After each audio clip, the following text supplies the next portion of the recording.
Welcome back to Barron's New Vegas Gun Guides. For this episode, we are reviewing one of the most famous Allied rifles of World War II, and another confusing name for a weapon, this machine. This machine, in its generic variant, the battle rifle, C-mold technology, featuring an internal clip that eats your fingers unless it's empty, and all wood furniture. It bridges the gap between the hunting rifle and the service rifle in terms of mechanical design and history. As you might already know, this machine and the battle rifle is based upon the M1 Garand, which was the first autoloading rifle to be standard issue for the United States, serving 22 years with them and still used today with countries around the world. Unlike most US weapons, the M1 Garand was designed by a Canadian American and not a Mormon America, the eponymous John C. Garand. It should be noted before we begin on the history that Garand and Garand are both acceptable pronunciations, as publications from the Department of Defense say as much, and I will surely butcher the French-Canadian name frequently. The Garand started off as a series of prototypes from the Army's Springfield Armory, where Garand worked, starting trials in 1924. Several prototypes kicked around the trial for a while before the M1 Garand was picked, but its caliber had changed from a .276 caliber to a .30 caliber at the word of Douglas MacArthur himself, and this change was only inspired, in his own words, as the US had huge stockpiles of the 30-ball ammo, even though it was the .276 version that won the trials initially. Finally, in 1937, after multiple tweaks, the M1 Garand was ready for production, although up until 1940 the gun was being updated. For the short time it served, the M1 Garand was made in substantial numbers. Official figures ordered by the United States are precise, at 5,468,772 units, with most of them being made just in the period of World War II. One of the most standout things of the M1 Garand was its in-block clip, which was loaded with 8 bullets and fitted into the rifle breech. Upon firing all 8 rounds, the receiver sprung back and the clip was discharged with one of the most iconic noises in the battlefield, the Garand ping. Trying to remove a partially fired clip led to an equally famous battlefield term, Garand thumb, as the receiver slammed into the serviceman's thumb if they weren't fast enough putting in the new clip. If emptied, the Garand could obtain amazing fire rate for such a small clip, but if there was an interruption, it was extremely cumbersome. Despite the slow fire rate by today's service weapons, the M1 Garand packs a huge punch compared to its replacements. The 30-aught Springfield round, which was the US standard battle round, packs more punch than the NATO 7.62mm that replaced it, and even more punch than the .308 Winchester round. This machine and the generic battle rifle are probably Navy models as well, since they are chambered for the weaker .308, which is convenient since there are no 30-06 outside of the Midwest, but a sad loss of power. That being said, the M1 Garand did appear in a Fallout game, Fallout Tactics to be particular, along with a number of real-world weapons, all correctly chambered, which is a standout considering some of the more prototype weapons surviving to that point. The M1 Garand, however, made it through the apocalypse unsurprisingly, being a sturdy weapon with a legacy despite its short official service life. For those wondering about the name this machine, it's actually based on the writing of the gun, which says, well, this machine kills commies. In context, this is kind of a response to Woody Guthrie's guitar, which says, this machine kills fascists. So if you find his guitar somewhere, you'll be able to overthrow governments like the CIA. Now, this machine is a step above the hunting rifle, and serves the Courier best as a mid-range weapon. Dealing 55 damage, it ekes out over the hunting rifle by 3 points, and by comparison is even further separated from the 5.56mm weapons below it, like the service rifle or the R91 that replaced it.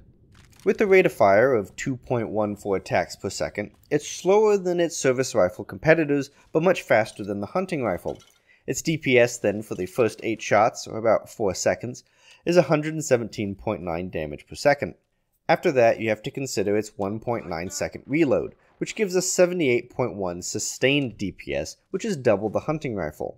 But with a spread of 0.5, this machine isn't as accurate as some rifles, but it is better than any of the cowboy repeaters, which is fine considering it lacks a scope, and because of this loves being at that mid-range. Its iron sights are crowded, but they are a very early ghost ring style sight, which lets you see the poor guy's face on the other end of the gun. It does have a piece of metal on the fore, which comes to a point, allowing you to see the exact point that you're shooting at. However, it can be difficult at super close range fights for this to match up, in addition to the fact that at longer ranges it could obscure some targets. Now in VATS, it's quite good. Only costing 22 AP, it gets a great efficiency of 2.5, almost twice that of the hunting rifle once again. But it does disappoint in the critical department, as it's only half as good as the hunting rifle, only having the standard ×1 crit multiplier chance and only doubling the damage as usual. All in all, it is meant for mid-range and for killing in only 1 or 2 shots. It punches through any armor and is capable of killing super mutants and deathclaws quickly, even if you miss a few shots in a panic. Now, unlike that gun, this machine is not a weapon for sale, and can only be obtained through the unmarked quest dealing with Contreras, either by ending it with Contreras, or turning him into Lieutenant Boyd at multiple points through the quest. To finish the quest cleanly, you need a high speech, a high barter, or probably a stealth boy at least, unless you don't want to keep Contreras as a merchant. Completing the quest in favor of him gives you access to his excellent discount, which, with a high enough barter, is at base value.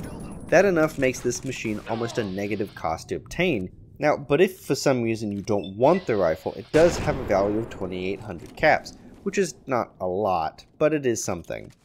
But the battle rifle, on the other hand, for those that can't wait to get it, can be bought from the Vendatron for 1,500 caps base. Cheaper than a hunting rifle, but it is not as potent as we will soon see. Sadly, even though the battle rifle is a GRA edition, they didn't add any mods to it, meaning what you see is what you get, and that it will always be worse than this machine. But if you're on a budget for a 308 weapon, it isn't bad, and nor is it a disappointing choice. Compared to a fully modded hunting rifle, which ends up costing 5,300 caps, or 4,000 caps without the scope, there was a little comparison if you need a mid-range weapon, especially if you want this piece of history and want to keep on a budget. Surprising, even though it has a somewhat cheap price, it is a very durable weapon, this machine being an even better than the base model. At 2,995 shots of standard ammo and 1,995 shots of JSP, it is double the durability of the base model and double the durability of the hunting rifle. Considering the relatively cheap base value, it even costs less to repair from merchants. But the ammo is expensive. The standard rounds cost 4 caps per round, but a little goes a long way. The hollow points deal that additional 75% more damage, but it also increases enemy DT by 3 times. Now, the boost to damage for this caliber is huge, and with sneak attacks, the damage output can be massive. But they are expensive at 9 caps per round, which is more than double than the price of the standard ammunition. For the same cost, you can get the AP rounds, which deal 95% damage and reduce enemy DT by 15. It is super expensive, and because of the high base damage of the weapon, the AP variant is almost useless. It costs way too much money and it doesn't help at all. The final ammo is the hand-loaded JSP, the aforementioned jacketed soft points. In older versions of the game, it does 50% more damage and that's it. But in up-to-date versions, it only does 30% more damage and increases wear by 50%. It truly isn't necessary or the best ammo you can use in your weapon. Now, Contros, who you should be very familiar with in Camp McCarran, can have over 2,000 rounds of standard 308 ammo, and is the shadiest and biggest source of ammo, and is truly a great guy for giving you your Garand for a little walking around. This machine is similar in requirements to the hunting rifle, at a strength requirement of 6, and for the gun skill it only requires a little bit more investment, as it has a skill of 75 versus 50. For most people, by the time they get to Camp McCarran, gun 75 is an achievable goal. It also weighs the same as an official M1 Garand at 9.5 pounds, which is probably in all the wood. The GRA provides us with a non-unique variant, but there is no normal variant in the base game. The battle rifle, as it is known, is just a normal and untuned M1 Garand in 308. Now, due to being a DLC weapon from GRA and the interactions between the base game and DLC, it can only be bought, but it can be purchased from a variety of vendors. Firstly, the Vendatron will sell it in near perfect condition, and the other two sell it in a more damaged condition. the first one being Mick of Mix and Ralph's, and Alexander or the Arms Merchant at the 188 trading post. If you do buy the damaged one, you can save some money, especially if you have 308 ammo burning a hole in your pack, or if you really need that armor-piercing damage. At only 48 damage, it isn't as potent as the hunting rifle. It still fires faster at 1.93 attacks per second, and it maintains a cheap VATS cost at 25 AP. The one thing it is worse at than this machine, but probably the least noticeable, is its accuracy. At 0.55, it is less accurate, but you won't really notice at that point. The real noticeable difference is the durability.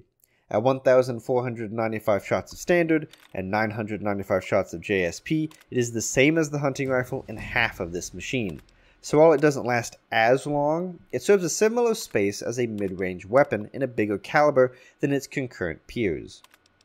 Now, this machine, in my opinion, is almost a hidden weapon, a reward for doing an unmarked quest that starts in the corner of Camp McCarran, where the only sign of its existence is the map marker.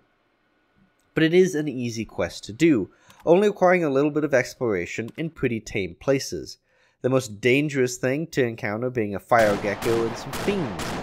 Given it's the most damage a 308 can do outside of DLCs, it is worth a look, and given its famous and iconic origin, it is more a museum piece than a weapon, but it doesn't balk at killing those that would wrong you.